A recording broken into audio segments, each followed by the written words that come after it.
सबको जय मसीह की, परमेश्वर के नाम की महिमा हो।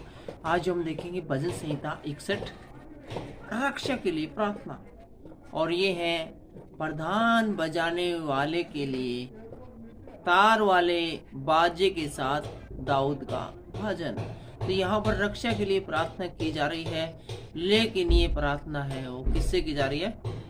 एक तार वाले बाजे के साथ, यानी कि इंस्ट्रूमेंट को बजाते हुए गाजे बाजे के साथ प्रार्थना की जा रही है। दुख की बड़ी घड़ी है, बड़ा महान दुख की घड़ी है, लेकिन इसके बावजूद है ऐसा सिर्फ क्रिश्चियंस में ही मिलेगा, बाइबल में ही मिलेगा कि दुख की घड़ी के अंदर भी, उस दुख के समय में भी किसी बात को रख रहे हैं, वो गाजे बाजे के साथ रख रहे हैं। ज़्यादा समय न लेते हम शुरू करते हैं भजन संहिता 61 और रक्षा के लिए प्रार्थना। इसकी जब हम पहली आयत पे आते हैं तो लिखा है, हे परमेश्वर मेरा चिल्लाना सुन और मेरी प्रार्थना की ओर ध्यान दे। तो ये इसी वाक्य के अंदर हम देख सकते हैं कि जो प्रार्थना कर रहा है दाऊद, वो कितना अधिक खतरे के अंदर है, कितना अधिक मुसीबत में है। इसीलिए वो कहता है कि मेरा चिल्लाना सुन और मेरी ओर ध्यान दें। और दूसरी आयत कहती है, मूर्छा खाते समय मैं पृथ्वी की छोर से भी तुझे पुकारूंगा। यहाँ पर विश्वास देखिए कितना बड़ा है, कितना अडिग है कि जब मैं अंतिम सांस ले रहा हूँगा। दोबारा पढ़ेंगे, दूसरी आयत की तरफ ध्यान लगाइए। मूर्छा खाते समय मैं पृथ्वी की छोर से भी तुझे पुकारूंगा, अर्थात जब मेरे प्राण पखेरु उड़ रहे होंगे और मैं अंतिम सांसें ले रहा हूँगा और मैं भूमि पर गिरने वाला हूँगा, उस समय उन अंतिम क्षणों में भी मैं तुझे पुकारूंगा। जो चट्टान मेरे लिए ऊंची है उस पर मुझको ले चल।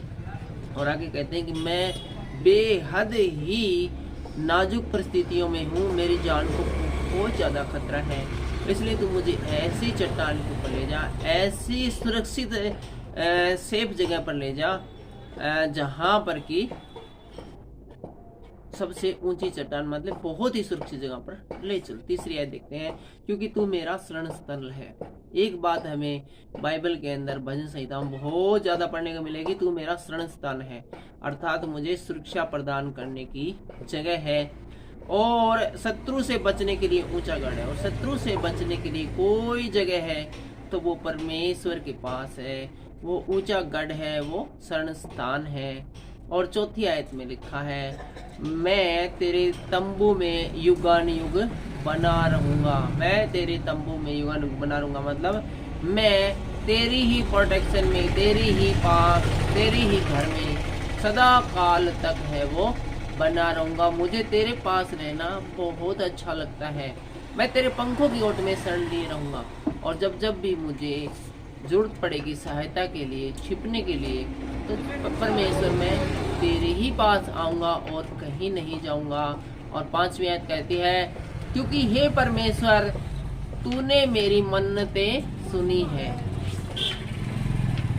और ऐसा इसलिए क्योंकि तूने मेरी मन्नतें सुनी है। जो तेरे नाम के डरवे हैं उनका सा भाग तूने मुझे दिया है, अर्थात अब तक जो जो मैंने तुझसे मांगा वो सब कुछ मुझे मिल गया है और उनका सहभाग तूने मुझे दिया है। इस प्रकार से हम देखते हैं कि और बाकी लोग जो तुझसे प्रार्थना करते हैं, जिस प्रकार से आपने उनकी प्रार्थना का उत्तर दिया, आपने मेरी भी प्रार्थना का उत्तर दिया है। छठी आयत कहती है, तू राजा की आयु को बहुत बढ़ाएगा, उसके वर्ष पीढ़ी के बराबर होंगे, उसके वर्ष पीढ़ी के बराबर होंगे। और सातवीं आयत हमें बताती है, वह परमेश्वर के सम्मुख सदा बना रहेगा, अर्थात राजा है वो सदा परमेश्वर के सम्मुख बना रहेगा। तू अपनी करुणा और सच्चाई को उसकी रक्षा के लिए ठहरा दे। जब परमेश्वर की ओर से हमें करुणा और सच्चाई मिलती है तो इससे हमारी रक्षा होती है। और आठवीं और अंतिम आयत को पढ़कर इस अध्याय को हम समाप्त करेंगे। आज हम देख रहे थे भजन संहिता 60 छुटकारे के लिए प्रार्थना। आइए अंतिम और आठवीं आयत पढ़ते हैं। इस प्रकार मैं सर्वदा तेरे नाम का भजन गा गा कर अपनी मन्नतें हर दिन पूरी किया करूंगा। तो यदि हमें अपनी मन्नतें पूरी करानी है, अपनी ज़रूरतें पूरी करानी है और जो कुछ चाहिए हमें वो चाहिए, तो दाऊद इसके लिए हमें बड़ा सिंपल सा फंडा बताता है कि मैं सर्वदा तेरे नाम का भजन गाऊंगा। इसलिए सर्वदा परमेश्वर का भजन है वो गाते रहिए ताकि आपकी मन्नतें पूरी हो सके। आज के इन वचनों के द्वारा हमें आशीष मिले, बरकत मिले सबको। जय मसीह की।